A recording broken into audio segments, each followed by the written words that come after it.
Por mi conciencia y honor, cumplir fielmente las obligaciones del cargo de Presidenta de Aragón.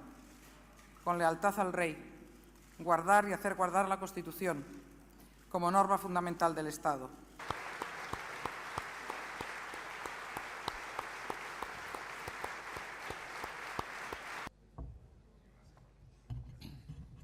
Tenemos que fortalecer la confianza de los ciudadanos en las instituciones para que todos se sientan acogidos en ellas y nadie quede al margen. Debemos hacer de las instituciones el centro de nuestra vida política y debemos hacer de las Cortes de Aragón el núcleo de la vida institucional.